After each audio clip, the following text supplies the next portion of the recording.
Another tradition we love to celebrate every holiday season is Oregon Ballet Theater's production of the Nutcracker. And this year, there's something new. Oregon Ballet Theater has a brand new music director, and he joins me now. Welcome, Enrique.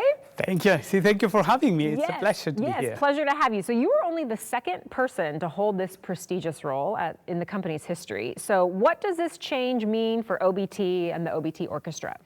It's part of a new era, the way I see it, with the company. They have pretty much incoming executive director, artistic director, and now a new music director within the past 2 years.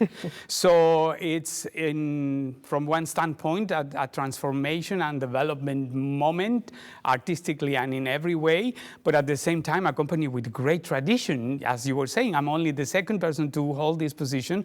So that tells you about the continuity and the artistic growth of a company like Oregon Ballet Theater. Yeah. So OBT has more live music this season between the Nutcracker and Sleeping Beauty. So tell us more about the role live music plays in the magic of ballet. In the magic of ballet, as much in, I don't know, film, theater, and everything where it's not strictly a concert, but that music is just part of it, it has a narrative task. You know, it tells us the story in many ways. That is a basic departure point of what we are doing as musicians. But it has to be totally in sync with what is happening on the stage. That is when the music happens. That is when you feel that electricity really spark and produce the chemistry, when everything comes together. If you go to a rock concert or to the opera, there is always everything coming through your ears. But in ballet, there is a visual aspect that complements that music part of it that is incredibly important and in a way secret, because you're not really aware that is happening. That's so true. You're sitting down there in the pit and not a lot of people see you down there. Tell me about your background and why you decided to take this position, because you've worked all over the world conducting different ballets. So tell us your background. I have had my share of opera, ballet, and symphony music. And I have love for all of them, but especially ballet grew organically. I'm convinced it's my calling. It's how I ended up here. It was serendipity.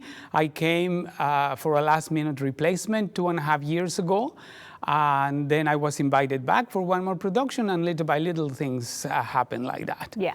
It's great to have had the opportunity to be in many different parts of the world with many different ballet companies, and I hope what makes me a potential asset to the company, to bring that experience and then mix it in with these talents I was telling in our leadership and with the incredibly talented dancers of the company. Yeah, and you mentioned it briefly, but how does conducting for ballet compare to opera, symphonic music, all the other things you've done? When you are on the podium for an opera or for a symphony concert, it's your interpretation as a musician, as a conductor. You convey what you think is the idea of the composer. In the ballet, you are an ensemble, a part of an ensemble. Mm-hmm. And more than anything, really an ambassador to the choreographer. In this case, George Balanchine, who I have great respect for and consider a genius. So it's not my interpretation of the score of Tchaikovsky, but the interpretation of Balanchine that I'm bringing forward. Okay. How many musicians will there be in the orchestra for these Nutcrackers? We're going to be short of 60. Wow. So, yes, it's a big pit and it's full of musicians. Yeah. Yes. What should the audience pay attention to in the music for the Nutcracker? That element that I was talking about, especially in the first act, is what in the music jargon you will call a symphonic poem, right? Even if you didn't see the dancing and the mime and everything that happens on the stage, it will come through your ears. Yeah. And again, that enhances the visual aspect of it. Now, in the second act is the synchronicity.